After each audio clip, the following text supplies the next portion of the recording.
If this image had been released when it was captured, over 1,000 people might never have disappeared on the trails. I'm not saying this to shock, nor to exaggerate a story that is already disturbing in itself. I'm saying it because the instant I first saw that frame, everything I thought I understood about disappearances in natural areas simply ceased to make sense. That image didn't look like a planned recording. It didn't look staged. It didn't even look like something someone was looking for. It was a mistake, a raw fragment of something that shouldn't have been seen. And that's exactly why this video needs to reach as many people as possible. Because the more people understand what really happens on these trails, the less likely it is that this will continue to happen silently. So subscribe to the channel now, because this story isn't just about what has already happened. It's about what can still happen to people who continue to enter these places without knowing what's really there. I stood there staring at that image for longer than I'd like to admit, not because it was graphic, nor because it showed anything spectacular, but quite the opposite. It was too simple, too raw. A bad frame, grainy, out of focus, as if it had been captured by chance by a camera forgotten in the middle of the forest. And in the midst of that technical imperfection, there was something that explained years of cold statistics, incomplete reports, and families without answers. It wasn't a theory. It wasn't a rumor. It was an action in progress. 2 bodies being carried off a trail, as if it were part of a silent routine that no one had ever managed to record so directly. For a long time, whenever someone talked about people disappearing on trails, the explanation was readily available. Human error, lack of preparation, climate change, disorientation, animal attack. All these words sound reasonable when analyzed in isolation. I myself accepted these explanations for years. After all, nature is unpredictable. Trails can be dangerous. Accidents happen. The problem is that these explanations begin to crumble when you realize the number of people who simply disappear without leaving any trace. No body, no bones, no clothes. Without a logical sequence of events leading to a clear conclusion. This image changes everything because it doesn't show the moment of the attack. It doesn't show the running. It doesn't show the struggle. It shows what happens afterward. It shows what almost never makes it into official reports. It shows what happens when nobody is looking, when the searches are over, when the dogs can no longer smell anything. It shows that the disappearance doesn't end when the person is last seen. There is a next stage. And this stage, until now, has always remained beyond the reach of any official explanation. While you're watching this video, I want to ask you something simple but important. Write in the comments where you're watching from. City, state, country. It doesn't matter where you live, because this story doesn't belong to one specific place. It repeats itself in different forests, on different trails, with different people, but always with the same result. Someone enters and never comes back. Knowing where you're watching from helps to show the real reach of this pattern and makes it clear that this isn't an isolated problem in a single point on the map. What bothered me most about that image wasn't the size of the figure, nor the idea of something unknown moving through the forest. It was the behavior. There was no hurry. There was no desperation. There were no signs of improvisation. It seemed organized, almost methodical, as if the main objective wasn't to attack, but to remove, to get out of the way, to ensure that those bodies wouldn't be found. And when you connect this behavior with decades of searches that end without results, the question ceases to be, what happened to these people? And becomes, why do we almost never find what's left of them? This story doesn't begin the moment the image was captured. It begins much earlier, with ordinary people doing something ordinary, walking, talking, taking pictures, trusting that the trail was safe enough for another walk without consequences. The couple in this sequence of images weren't doing anything different from what thousands of other people do every day. They weren't in a prohibited area. They weren't pushing boundaries. They weren't seeking danger. And that's exactly what makes it all the more disturbing. Because if this can happen to ordinary people on ordinary trails, then the idea that all it takes is being careful starts to seem like too comfortable an illusion. Throughout this video, I'm going to show you how this image fits into a much larger pattern, how it speaks to old accounts that have always been dismissed as exaggerations, how it explains why so many tracks end abruptly, why personal belongings sometimes appear in unlikely places long afterward, and why the forest, in certain spots, seems to swallow people whole, leaving absolutely nothing behind. Nothing you're about to hear here was constructed to resemble a movie or a legend. On the contrary, the more attention you pay to the details, the more this story moves away from the imaginary and closer to something uncomfortably real. And that's precisely why many people prefer not to talk about it, because admitting that we don't fully understand what happens on these trails is much harder than repeating ready-made explanations. If at any point you feel that this story could involve someone close to you, or even yourself, stay until the end. Because what seems like just an isolated record at the beginning starts to gain much greater weight when all the pieces are put side by side. This image is not the end of the story. It is the point where the narrative changes direction. And from here, everything that seemed like coincidence begins to take on another form. What you are about to see doesn't solve all the mysteries, but it makes it impossible to continue pretending they don't exist. And once you understand that, the forest never again seems like just a place to pass through. They were exactly like any other couple you've ever seen on a trail, walking side by side at a leisurely pace, chatting about simple things, paying attention to the path more out of habit than fear. There was no tension in their bodies, no rush, no constant sense of alertness that many people associate with dangerous environments. On the contrary, everything there conveyed normality. Ordinary clothes, light backpacks, sneakers already a little worn from so much use. No extreme equipment, no reckless behavior, nothing that could justify what was about to happen. And that's precisely what makes this part of the story so hard to ignore. When I look at the image of them still alive, walking along the trail, the first thing that strikes me is how that scene could be of anyone. It could be a couple, you know. It could be you. It could be someone who left home believing they would return before nightfall, as they had done so many times before. There is nothing in that image that screams danger. There is nothing to indicate that that simple moment was about to turn into yet another unanswered disappearance. The trail seemed safe. The environment seemed ordinary. The day seemed too normal to end that way. This detail is crucial because it dismantles one of the most common explanations used whenever someone disappears in the forest, the idea of recklessness. These people weren't taking unnecessary risks. They weren't off the path. They weren't ignoring clear warnings. They were doing exactly what thousands of people do every day, trusting that that space was just a place to pass through, not a territory where something observes, waits, and acts when no one notices. The couple appears walking with that naturalness that only exists when the mind is not on alert. Relaxed bodies, regular steps, eyes fixed on the ground more out of care than fear.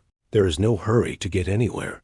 There is no sense of urgency. This is important because it shows that disappearance doesn't always happen in extreme moments. Often, it begins in the most banal possible instant, when everything seems under control. While watching this part, it's almost impossible not to identify with it. So, if at any point this scene seemed too familiar to you, write the word normal in the comments. Not as something casual, but because that's the word that best defines what they were experiencing at that moment. Absolute normality. And it's precisely this normality that makes it clear that the problem isn't just with those who enter the forest, but with something that was already there long before. There is nothing in this image to indicate that they knew they were being watched. No gesture of distrust, no strange pause, no attempt to change course. They continue on because they believe the trail is just a trail, a defined, known, mapped path where the greatest risk would be a sprained ankle or unexpected fatigue. This confidence does not stem from naivete, but from repetition. How many times has someone walked similar trails without anything happening? How many times has the forest proven to be just a silent and harmless landscape? That's precisely where the danger lies, a danger that is almost never discussed. The forest doesn't warn you. When it ceases to be just a landscape, there's no visible boundary between safe space and the space where something begins to act. And when you realize this, you understand why so many disappearances begin the same way, with ordinary people living ordinary moments. The couple wasn't isolated from the world. They had plans after the hike. They had commitments, schedules, and someone waiting for them. This also weighs heavily when trying to understand these cases. People who disappear like this weren't saying goodbye to anything. They weren't closing cycles. They were just living another ordinary day. And when that day ends without return, the shock isn't just from the absence, but from the abrupt disruption of routine. This image also helps to dismantle another comfortable idea that only unprepared people disappear. Here, there is no sign of unpreparedness. There is only confidence. Confidence in the environment, confidence in previous experience, confidence that nothing will happen because it has never happened before. This confidence is shared by millions of people who go on trails every year, believing that basic knowledge and attention are enough to guarantee safety. As they walk, the surroundings seem too quiet. Still trees, a well-defined path, no sign of disturbance. It's the kind of silence that's usually interpreted as tranquility. But when you start connecting this scene with what comes next, this silence takes on a different meaning. It ceases to be peace and becomes an absence of warning. If you've ever gone on a hike and had that feeling that everything seemed too normal, write "too peaceful" in the comments. Because this type of account frequently appears in stories that end badly. Nothing goes wrong in an obvious way. Nothing stands out. Everything continues as always until it doesn't anymore. What's most disturbing is realizing that if this story were interrupted here, no one would ever imagine what would come next. If someone only saw this isolated image, they would never think of real danger. And that's exactly how these disappearances continue to happen. They don't begin with clear signs. They begin with moments that seem too safe to generate concern. This part of the story is essential because it creates the contrast that underpins everything that comes after. We're not talking about an encounter caused by a serious mistake or extreme behavior. We're talking about an ordinary couple on an ordinary trail on an ordinary day. And when you accept that, it becomes impossible to continue believing that the disappearances are merely the result of bad luck or carelessness. From here, the story begins to change tone because, as they continue walking, there is something they don't see, something that makes no noise, something that doesn't present itself, something that doesn't need to hurry. And it is at this point, still invisible, that normality begins to break down in a way that no one there could have predicted. As they walked along, oblivious to anything unusual, something had already been part of that scene long before any visible change occurred. It wasn't a sound, it wasn't a sudden movement, it wasn't a clear sign of danger. It was a presence, something that doesn't impose itself, doesn't draw attention, doesn't need to be seen to be there. When I look at the next image, the one where Bigfoot appears observing from a distance, it becomes clear that the encounter didn't begin at the moment of the attack. It began much earlier, silently, with careful, almost patient observation. This image completely changes the interpretation of what happened next. It's not a random encounter, an improbable coincidence in the middle of the forest. What we see there is someone or something occupying that space as territory, not crossing the trail by chance, not surprised by the human presence, but observing, assessing, understanding who was passing by. The distance is calculated. The position is not random. There is no hurry, no attempt at immediate approach. There is only vigilance.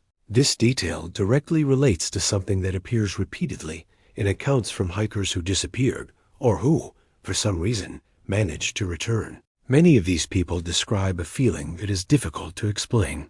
It's not immediate fear. It's not panic. It's not a clear threat. It's the persistent feeling of being watched, even when everything seems too normal. A slight discomfort, easy to ignore, easy to justify as imagination or nervousness. And almost always, this detail is discarded in official reports because it doesn't leave concrete evidence. In the image of Bigfoot observing from a distance, there is no explicit aggression. There is no attack posture. The body is partially hidden, blended into the vegetation, as if that position were natural, repeated, familiar. This reinforces the idea of territory. The forest, at that point, is not just a shared setting. It is an occupied, known, and watched space. And whoever enters there becomes part of this field of observation without ever realizing it. If you've ever had the feeling that something was watching you in a quiet place, write the word feeling in the comments. Not to confirm anything, but because this type of account appears with frightening frequency when stories of trails, forests, and disappearances are combined. And what's most unsettling is that these feelings almost always arise before any concrete event, like a warning that no one knows how to interpret at the moment. The behavior captured in this image also helps to dismantle another common explanation, that such encounters are impulsive or uncontrolled. Here, there is no impulse. There is waiting. There is observation. There is choice. The couple is not approached immediately. They continue walking, continue talking, continue believing they are alone. Meanwhile, something maintains distance, observes the rhythm, the direction, the behavior. This suggests intelligence, not in a fantastical sense, but in a functional sense. Knowledge of the environment, knowledge of human behavior. This pattern of prior observation helps to understand why so many disappearances seem to happen without signs of struggle or cries for help. If the approach only happens at the right moment, when the position is favorable, when the silence is absolute, there is no room for reaction. There is no time to run, to shout, to warn someone. Everything happens after a period of invisible surveillance, when the person is already in the wrong place, without knowing it. Ancient accounts, often treated as folklore, describe exactly this type of behavior, something that observes for long periods before acting, something that knows the paths, the routes, the quietest times, something that understands when a trail is emptier, when the risk of being seen is lower. When you connect these stories with the image we are seeing now, they cease to seem exaggerated and begin to appear as imperfect descriptions of the same pattern. As the couple walks along the trail, the surrounding forest seems static. But this image proves that movement doesn't need to be visible to exist. The danger here doesn't manifest as an open threat. It manifests as a constant, silent presence, invisible to those who don't know what to look for. And that's precisely why so many people enter these places, believing they are safe. Because nothing seems wrong. Because nothing presents itself as an immediate danger. If at any point in your life you've ignored a strange feeling because you thought you were exaggerating, comment, "I ignored it." This detail is more important than it seems, because many survivors report that they only realized the weight of these sensations later, when they were already far from the place, or when something almost happened. At the moment, the rational mind always finds a comfortable explanation. This image also reinforces a difficult idea to accept, that disappearance doesn't begin when a person vanishes, but when they enter a space where someone is already observing. Disappearance is merely the visible outcome of a process that began long before, beyond the reach of any camera, any search, any official explanation. Bigfoot doesn't appear here as a chaotic or wandering figure. It appears as part of the landscape, almost indistinguishable from it. This helps to understand why records are so rare, because it's not something that moves in obvious or uncontrolled way. It's something that knows when to expose itself, and especially when not to expose itself. As this silent surveillance continues, the trail ceases to be merely a path forward. It transforms into an observed corridor where every step is tracked without anyone noticing. And it is at this point in this story that the distance begins to decrease. Not abruptly, not perceptibly, but gradually, calculatedly, until the moment when the invisible presence ceases to be merely an observer and becomes an active part of that scene. The distance that once seemed safe begins to decrease without warning. There isn't an exact moment when everything visibly changes, because the change doesn't happen with noise, nor with a clear sign. It happens in the atmosphere, in the air, in the way the trail, which until a few minutes before was just an ordinary path, begins to seem too narrow, too silent, too isolated. The image of Bigfoot approaching marks exactly this breaking point. It is there that normality breaks down completely, even if the couple still can't understand what is happening. When I look at this image, I feel like something has been thrown off course. The space between observation and action ceases to exist. What was once merely observing from a distance now occupies the same scene, reducing the field of choice, closing off possibilities, transforming what was a stroll into a situation without a clear way out. There is no audible warning, no excessively breaking branches, no announced race. The advance is silent, almost discreet, as if the entire environment conspired to make that moment happen without witnesses. This detail is essential to understanding why so many attacks, when they happen, leave no clear record of panic. There are no documented screams. There are no recorded calls for help. There are no reports of prolonged struggle.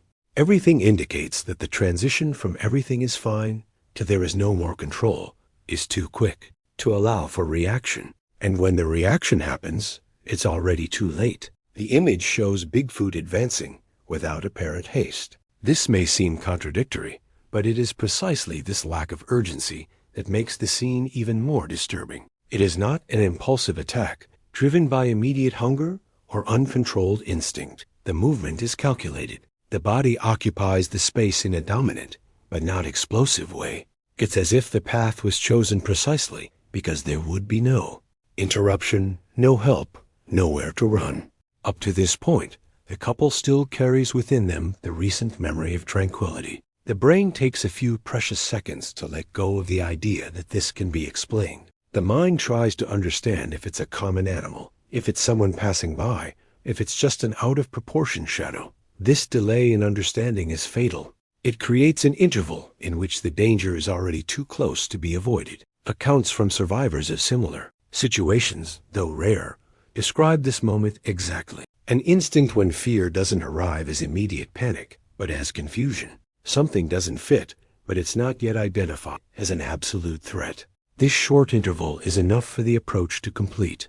When fear finally takes hold fully, the space has already been occupied. If you've ever felt that sudden chill in your body, that inexplicable change in the environment, write in the comments, something changed. This type of perception appears repeatedly in stories from hikers who narrowly escaped. They describe a turning point, a moment when the place stopped feeling safe without anything concrete being able to be pointed to as the cause at that instant. The trail, which was once just scenery, now functions as a closed corridor. Trees on both sides, dense vegetation, limited visibility. There is no open field to run in. There is no clear view of what lies ahead. Each step becomes a potential wrong choice. And the cruelest part is that this trap wasn't set at that moment. It already existed. A couple simply walked into it without realizing it. The pattern of silent attacks repeats itself in numerous disappearance reports. People last seen walking normally, showing no signs of stress, no cries for help heard, no evident struggle.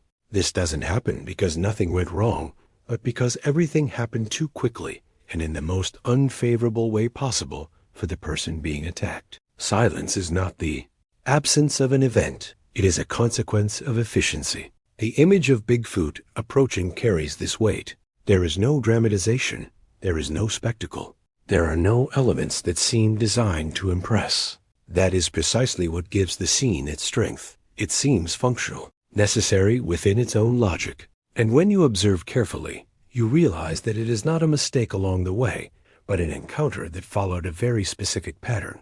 At this point in history, the sense of security that existed at the beginning no longer holds true. The trail ceases to be a neutral place and becomes an active territory where those who enter no longer dictate the rules. This is the point where many official explanations begin to fail, because they assume that the environment is passive and that error is always human. This image shows exactly the opposite. If up until now you still thought that these disappearances could be explained by isolated accidents, write in the comments. It doesn't seem like an accident, because from this point on, it becomes increasingly difficult to maintain the idea of coincidence. There is a method, there is repetition. There is a clear moment when everything changes, even if almost no one can identify that instant while they are still in it. The advance continues, not as a desperate race, but as an inevitable taking of space. The presence is now undeniable. The distance has disappeared.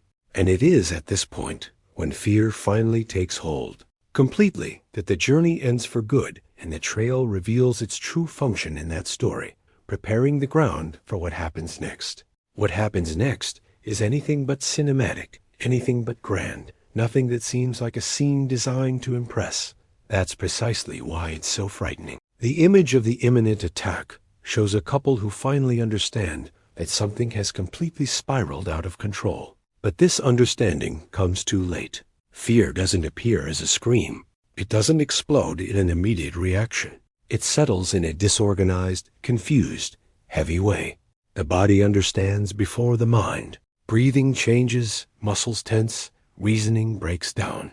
There is no plan, no strategy, no time to decide what to do. When I look at this image, what stands out most is the silent panic, the wide eyes, the body recoiling without knowing where to go, the instinctive attempt to stay close to each other, as if that could still offer some kind of protection. There is no heroism here. There is no perfect reaction. There is raw fear, the kind that paralyzes instead of propelling. It's a fear that doesn't resemble what we see in movies. Because in real life, terror rarely comes with organized screams or coordinated movements. This detail helps explain something that always appears in missing person reports, and that many people ignore: the absence of sound recordings. There are no recordings of cries for help. There are no reports of screams echoing through the forest. There are no emergency calls made at that moment. This doesn't happen because nothing went wrong, but because everything went wrong too quickly. The attack, when it happens, doesn't last long. It doesn't create a chaotic scene full of obvious signs. It happens in the short interval in which the brain is still trying to process what it is seeing. The fear depicted in this image is disorganized. It's not rational fear, but a momentary collapse of the ability to react. Many people believe that, when faced with danger, the body always enters fight or flight mode. But there's a third state that's rarely discussed: freezing. And that's exactly what we see here. The body understands the threat, but can't find an immediate way out. That lost second is enough for any chance of reaction to disappear. If you've ever been in a situation where your body froze before you could even think, you might say, "I froze." This type of reaction is much more common than you might imagine, and frequently appears in accounts from survivors of traumatic events. The difference here is that, in this specific situation, there was no survival. The freezing wasn't overcome. There wasn't enough time. The image also makes it clear that the attack was not noisy. There are no signs of a struggle scattered along the trail. There are no thrown objects, no obvious marks indicating prolonged resistance. This directly relates to the pattern observed in many disappearances. Trails searched by search. Teams show no signs consistent with a prolonged confrontation. The ground remains almost intact. The vegetation does not appear to have been violently disturbed. All of this reinforces the idea that the event was quick, precise, and silent. The fear etched on the couple's faces isn't accompanied by an organized reaction because there's no room for it. The environment doesn't encourage escape. The trail is narrow, surrounded by dense vegetation. There's no clear view of what lies ahead. There's no open space to gain speed. Every misstep could mean a fall, a stumble, a lost second. And seconds, in this kind of situation, are scarce. This is the point where many official explanations begin to seem flimsy. Prolonged accidents leave traces. Attacks by known animals leave specific marks. People who get lost often leave tracks, objects, signs of erratic movement. Here, what we see is an abrupt event, a before and an after, separated by an interval too short to generate any kind of conventional evidence. The absence of calls for help also connects with the behavior observed previously. The attack doesn't start out of nowhere. It is preceded by surveillance, silent approach, and choosing the right moment. When it happens, it occurs in an unfavorable spot, where sound doesn't easily travel, where there are no other people nearby, where the silence of the forest drowns out any attempt at reaction. As fear sets in, the mind still tries to find an explanation that doesn't involve accepting the worst. This hesitation is human. The brain seeks familiar references, tries to fit what it sees into safe categories.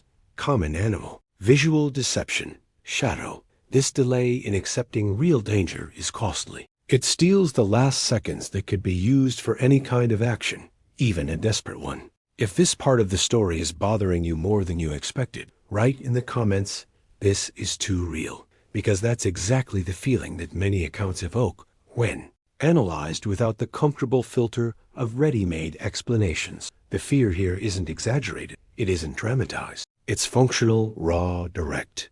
It exists only to mark the end of something that began as an ordinary outing. The silence that accompanies this moment is not empty. It is charged. It is the same silence that appears afterward, when no one answers the calls, when messages go unanswered, when searches begin and find nothing. This silence does not begin after the disappearance. It begins here, in the instant the attack happens, without sound, without witnesses, without time to leave clear traces. The image of the terrified couple is the last visible trace of humanity in this sequence. After that, what remains are consequences.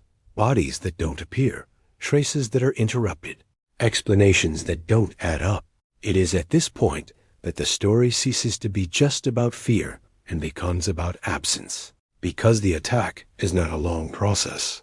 It is a short event that opens a much larger void than any explicit scene could show. And while this fear manifests itself in absolute silence, something is already beginning to move beyond the moment of the attack. Something that doesn't aim for confrontation, but for what comes after it. Because from this point on, the disappearance ceases to be just a traumatic moment and begins to follow a pattern that repeats itself on different trails, in different forests, always with the same end result. Nobody finds what's left. After the attack happens, what you expect to find never appears.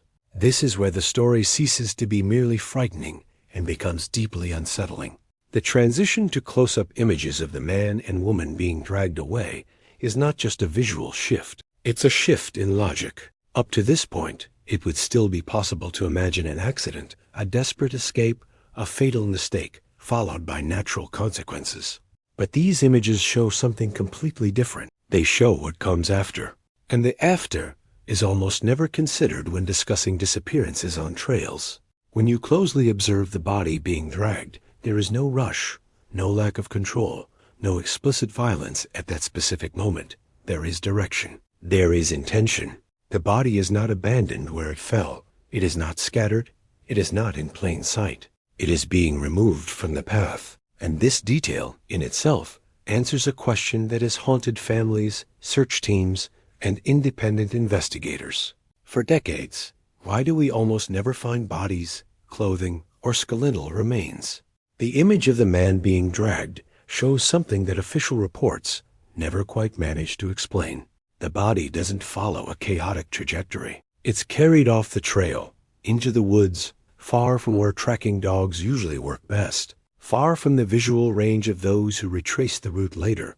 This explains why so many tracks end abruptly, not because the person vanished, but because they ceased to be in that human space where someone could find them. The same thing happens in the image of the woman being dragged. The most disturbing detail is not the inert body, but the naturalness of the gesture. It doesn't seem like improvisation.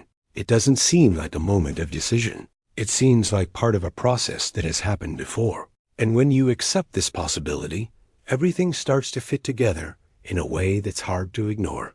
The forest doesn't swallow evidence on its own. Something ensures that it is removed from the place where it would be seen. If you've ever heard of searches that lasted weeks and found absolutely nothing, right?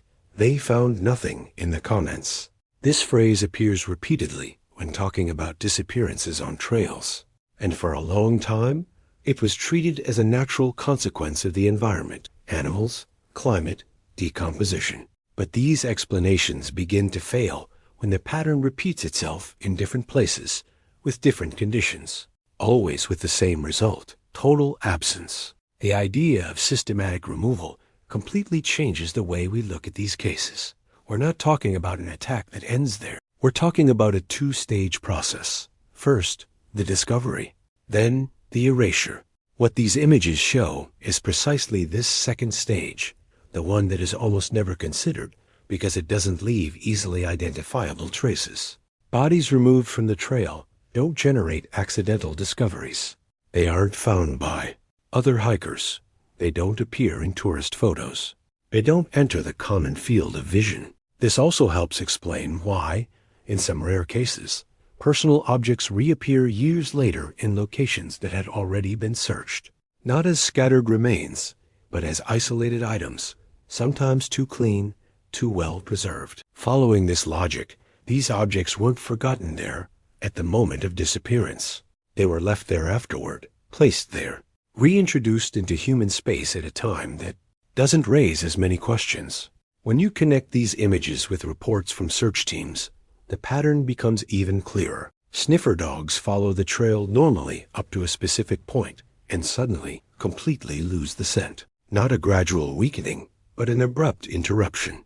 This is exactly what is expected when a body stops following the trail on the ground and begins to be moved in another way, in another direction, off the trail. If this detail already seems strange to you, comment, "They erased it," because that's exactly the feeling that starts to emerge here. We're not talking about an environment that erases traces by chance, but about something that removes what shouldn't be found. And this requires knowledge of the territory, repetition of behavior, and time. It's not something that happens just once in an improvised way. The close-up images also make it clear that there is no interest in leaving evidence behind. Clothes are not scattered. Backpacks do not appear torn. Along the way, the disappearance is too clean to be explained solely by natural factors. Known predators leave remains. Accidents leave marks. Here, what we see is planned absence. For decades, this absence was interpreted as an unsolvable mystery or extreme bad luck. But when you see what these images show, the absence takes on form. It ceases to be an inexplicable void and becomes a direct consequence of inaction. And this completely changes the weight of each case filed as without clues. If you've been following along this far and feel that this explains a lot of things that didn't make sense before, right? Now I understand, because that's exactly the reaction that arises when invisible patterns begin to align. Disappearance is not the end of the story. It's just the point where the story ceases to be visible to us. These images don't show everything, and it's important to make that clear. They don't explain the final fate of the bodies. They don't show what happens after they are removed from the trail. But they do explain something fundamental. Why searches fail, why vast areas remain empty, why families are left without definitive answers for years. Systematic removal also helps explain why certain parks experience more disappearances than others. Not because they are more dangerous in natural terms, but because they share specific territorial characteristics: dense forests, predictable trails, a constant flow of confident people. An ideal scenario for this process to continue without attracting enough attention to be interrupted. While these images show bodies being carried out of the human field, the world continues to function normally. Trails remain open. Tourist guides continue to be distributed. People continue to believe that basic knowledge is enough to guarantee a safe return. And it is precisely this confidence that fuels the repetition of the pattern. What no one finds after the attack is not the result of chance. It is the result of a silent system that works best the less it is questioned. And that is why this part of the story weighs so heavily, because it points not only to an isolated event, but to something that repeats itself while no one pays close enough attention. From that point on, the disappearance ceases to be merely an individual tragedy and becomes part of a larger whole, scattered across different trails, different forests, always ending in the same silence. And understanding this is essential to comprehending why this image remained hidden for so long and why, even now, it still disturbs so many who prefer to believe that it is all just a coincidence. What happened to that couple ceases to be an isolated event the moment you start comparing that story with hundreds of others that follow the same pattern. It doesn't matter the country, the forest, or the type of trail. When the accounts are placed side by side, what emerges is not a diversity of causes, but a repetition of behaviors. People enter trails. considered safe, walk normally, disappear within a short period of time, and leave behind a void that doesn't match the amount of searching conducted afterward. This specific case is not a tragic exception. It is a clear example of something much larger. Over the decades, experienced and novice hikers have disappeared under almost identical circumstances. Tracks that normally follow a stretch of road and simply end. They don't spread out, they don't gradually weaken, they don't transform into the erratic path of someone lost. They just stop, as if the person had ceased to be there at that exact point. Sniffer dogs reach that location and become confused. They circle, they try to pick up the scent, but they find no continuation. This detail appears repeatedly in search reports and rarely receives the attention it deserves. When you look at the global pattern, you realize that these disappearances aren't concentrated only in extreme or isolated areas. Many happen in popular parks, marked trails, and regions with a constant flow of people. Places where, statistically, a body should be found at some point, even if years later. But that almost never happens. And when it does, inconsistencies emerge that are difficult to ignore. Incomplete skeletal remains, clothes in good condition, personal belongings positioned strangely, sometimes in places that have already been searched several times. This type of late reappearance is one of the most disturbing aspects of this pattern. These aren't items scattered by natural chance. In many cases, they seem to have been placed there afterward, almost like a distant echo of the original disappearance. Within the logic that the images show us, this ceases to be a mystery and begins to make sense. What shouldn't be found is removed. What can be returned without raising too many questions reappears when time has already erased the initial impact. If you've ever read or heard stories about objects that turn up years later on trails, where someone disappeared, write "returned" in the comments. This word sums up a detail that repeats itself in several cases and is almost never discussed in depth. Things don't simply disappear forever or reappear by chance. There's a pattern behind it, even if it's not officially recognized.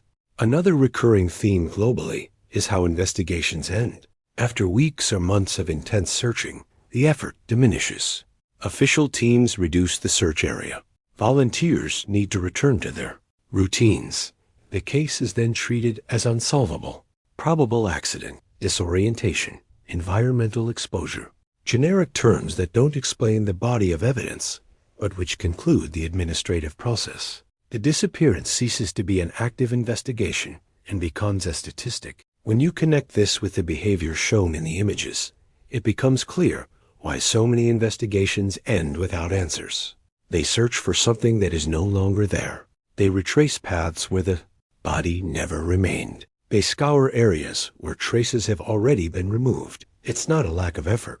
It's a limitation of perspective. The searches assume that the environment acts on its own, when in fact, something is acting within it. The pattern also appears in the choice of locations. Certain trails accumulate more disappearances than others, even without presenting obvious natural risks. They are not the steepest, nor the most remote, nor the most dangerous from a geographical point of view. They are predictable trails, with constant flow, with natural blind spots, with dense vegetation around them. Ideal environments for silent observation and quick action, exactly as we saw in the previous images. If you notice that these cases don't seem random, write "there's a pattern" in the comments. This perception is crucial because it completely changes how we view these disappearances. They cease to be isolated tragedies and become manifestations of something recurring, widespread, continuous, something that adapts to different regions but maintains the same basic logic. Another recurring detail is the psychological profile of the missing. People confident enough to enter trails without fear, but not reckless enough to ignore basic precautions. Ordinary people, couples, families, solitary hikers. There is no single type of victim, which reinforces the idea that it is not a choice based on weakness, but on opportunity. Whoever enters that space at that moment becomes part of a process that was already underway. When these stories are analyzed individually, there is always a possible explanation. A mistake here, a deviation there, a miscalculated decision. But when you put together dozens, hundreds of similar cases, these explanations begin to contradict each other. Human error does not repeat itself with the same precision in different places for so long without leaving compatible traces. Chance does not create such consistent patterns. The images we are analyzing serve as a key to understanding this global scenario. They don't prove each specific case, but they explain the mechanism that makes them all similar. Prior observation, silent approach, quick attack, removal of the body, absence of traces, official closure without response. The cycle repeats itself while no one connects all the dots. If at any point you thought these disappearances were just exaggerated stories or isolated coincidences, comment, "I've changed my mind," because that's the natural effect when you start looking at the whole picture instead of separate cases. The scale changes everything. What seemed rare becomes recurrent. What seemed inexplicable starts to have an internal logic. The case of the couple we are following ceases to be just a personal tragedy and comes to represent hundreds of other stories that never had images to show what happened after the last contact. They are just a visible face within a much larger invisible pattern. And that is precisely what makes this image so disturbing. It doesn't show something new. It shows something too old, repeated too many times, ignored for too long. As this global pattern unfolds, it becomes clear that the problem lies not only in understanding what happened to a specific person, but in accepting that something is consistently operating outside our field of attention. And until this recognition occurs, the trails remain full, the stories continue to repeat themselves, and the silence continues to be treated as coincidence, when in fact it is the most constant trait of all. This image wasn't hidden by chance, nor because someone sat at a table and consciously decided it should never be seen. What keeps such records out of the public's reach is something much simpler, and at the same time, more difficult to confront: the weight of knowing too much. When an image like this emerges, it doesn't offer easy answers. It doesn't allow for a comfortable framing. It doesn't fit into any ready-made category. It creates questions that no one wants to hold on to for long, because holding on to them requires admitting that some explanations accepted for decades may never have been sufficient. There's a huge difference between not disclosing something due to direct censorship and not disclosing it because nobody knows what to do with it. This image falls exactly into the second category. It doesn't prove everything. It doesn't close cases. It doesn't point to names. It doesn't legally resolve any disappearances. What it does is worse for those who have to deal with official versions. It dismantles the most convenient narrative. And the most convenient narrative has always been that of human error. The idea that people get lost, slip, become disoriented, make wrong decisions.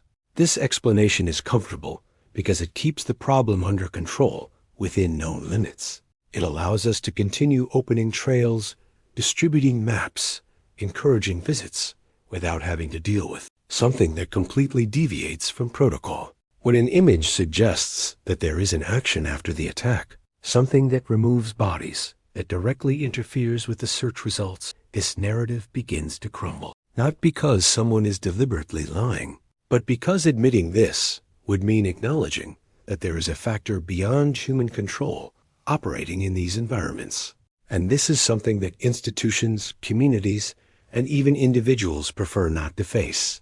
It is much easier to accept that the forest is dangerous than to accept that it is inhabited by something that understands exactly how to remain invisible. This type of image also doesn't fit well into the logic of definitive proof. It's too imperfect to convince those who don't want to be convinced, and too disturbing to be ignored by those who look closely.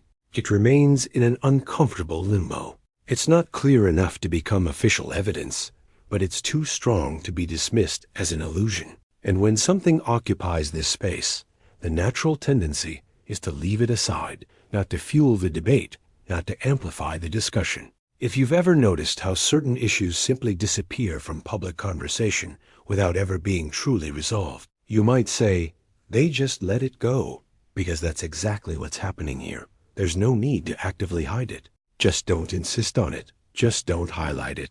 Just allow time to do what it always does. Dilute the impact, disperse.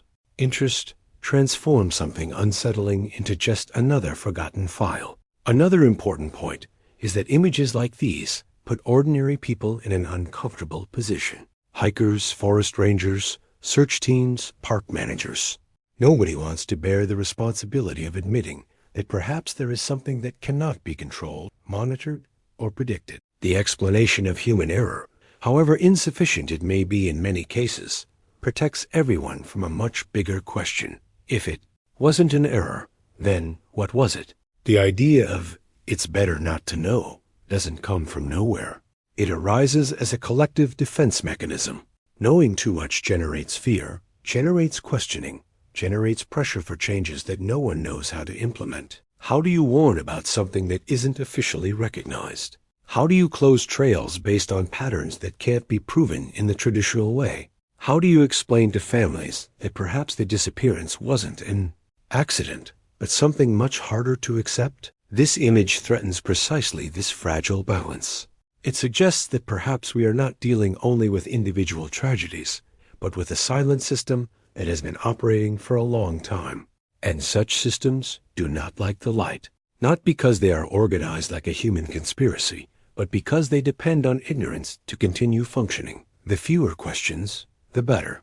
The fewer images circulating, the easier it is to keep everything within apparent normality. If you've ever felt that certain explanations are repeated more to close a matter than to truly explain it, write "easy explanation" in the comments. This feeling often arises when observing how disappearances on trails are handled publicly. The narrative rarely delves deeper. It concludes quickly because going deeper requires dealing with gaps that are too large. The image also challenges the human sense of control over nature. There is a deeply ingrained idea that everything can be mapped, monitored, and understood with sufficient technology: cameras, satellites, drones, sensors. The belief that nothing significant happens without being recorded. When an image emerges, captured by chance, imperfectly, showing something that escaped this control, this belief is shaken. And shaken beliefs are often protected by silence. It's important to understand that hiding doesn't mean destroying. Often it simply means not sharing, not contextualizing, not connecting the dots. The image may exist in files, in forgotten folders, in the hands of a few people who don't know exactly how to deal with what they've seen. It doesn't need to be deleted to cease existing in the public debate. It simply needs not to be integrated into it. The explanation of human error keeps getting repeated because it works. It calms. It brings closure. It allows people to move on. But every time a new case with the same characteristics arises, this explanation needs to be stretched a little further to continue serving its purpose. And there comes a point where it starts to seem more like a way of avoiding questions than answering them. If you feel that this image is unsettling precisely because it doesn't offer a simple solution, comment, "Nobody wants to deal with it," because that's what's evident here. We're not talking about a secret kept by villains, but about a collective discomfort in the face of something that doesn't fit into existing structures. And while this discomfort remains unaddressed, the easiest solution continues to be pretending that none of this exists. This image was hidden because it demands responsibility. Responsibility to review protocols, discourses, certainties. Responsibility to acknowledge limitations. And acknowledging limitations is something that institutions and individuals avoid whenever possible. It's easier to file it away, minimize it, discredit it, or simply let time pass. As you understand why this image remained hidden, it becomes clear that the problem isn't just what it shows, but what it forces you to question. It doesn't directly accuse anyone, but it calls into question an entire narrative constructed to maintain a sense of security. And that's precisely why it weighs so heavily, because once seen, it cannot be unseen. And even without being officially released, it continues to exist as a silent nuisance, waiting for the moment when someone decides that ignoring it is no longer enough. After seeing all of this, something changes silently, almost imperceptibly at first, but impossible to ignore later. The forest ceases to be just a neutral setting, a beautiful backdrop for photos and walks, and begins to carry a different weight, not as a declared enemy, not as a cursed or forbidden place, but as a territory that was never entirely ours. A space we enter as visitors, even when we believe we have enough control, maps, signage, and technology to guarantee safety. The lingering discomfort doesn't stem from a definitive answer, because it simply doesn't exist. It comes from the shattering of an old and comfortable idea that everything can be explained by human error, bad luck, or coincidence. After seeing this image, after understanding the pattern, after witnessing how the disappearance doesn't end with the attack, but continues with the erasure, it becomes difficult to sustain this narrative without feeling that something is missing. It's not immediate fear that arises. It's a different kind of attention, a more careful look at what previously seemed too harmless. The forest doesn't need to be demonized to be respected. It doesn't need to be treated as a villain to be understood as something that functions according to its own rules, often alien to human logic. The problem begins when we confuse familiarity with control. Open trails, informative signs, and reassuring statistics create the feeling that everything is under control. But what this story shows is that apparent control doesn't mean real understanding. After seeing this image, disappearances are no longer just numbers in old reports. They gain coherence. They gain continuity. They gain a logic that, although uncomfortable, explains why so many families were left without answers for so long. Not because nobody cared, but because the right questions were never asked in the right way. And when you don't ask the right questions, any answer seems sufficient, even when it doesn't really explain anything. This discomfort doesn't require you to believe everything presented here. It only requires intellectual honesty, the ability to admit that perhaps not everything is a coincidence, that perhaps there are patterns where we've learned to see only exceptions, that perhaps silence isn't the absence of an event, but an essential part of the event itself. Ignoring this doesn't make it cease to exist. It just keeps everything functioning the same way. If this story has changed the way you see trails, forests, or disappearances, write in the comments. It's not a coincidence, not as an absolute statement, but as an acknowledgement that something here doesn't fit into overly simplistic explanations. This type of reflection is important because it doesn't end when the video finishes. It accompanies those who choose to pay closer attention, those who choose not to treat certain patterns as mere repeated bad luck. Nothing shown here brings this story to a comfortable close. And that's intentional. Reality rarely offers clean conclusions when we're dealing with things that escape our complete understanding. What remains is a shift in perspective. The feeling that entering certain places requires more than physical preparation or adequate equipment. It demands respect for something that may have been there long before us and continue to be there long after. The forest continues to exist in the same way after you see this image. The trails remain open. People continue to enter. What changes is the perspective of those who now know that not everything that happens there can be explained simply as a mistake or carelessness. This knowledge does not bring comfort. It brings responsibility. Responsibility to question, to observe, to not accept ready-made answers when the established norms insist on saying otherwise. And perhaps that's the most important point of all. It's not about living in fear, but about living with awareness. It's not about avoiding these places, but about stopping, pretending they are completely predictable. The forest doesn't need to attack us to remind us that we don't control it. Sometimes it just needs to remain silent while we continue repeating the same misinterpretations. If this story has stayed in your mind longer than you expected, the next video that's appearing now will also disturb you in a different way. It doesn't continue this case. It doesn't talk about this couple, nor this specific image, but it delves into another aspect of the same. Old secrets, those that span generations and are almost never spoken aloud. It's another story, another path, but the same feeling that there are things operating on the fringes of what we've learned to call normal. Some truths don't connect in a straight line. They spread out. And the more attention you pay to them, the harder it becomes to see the world the same way again.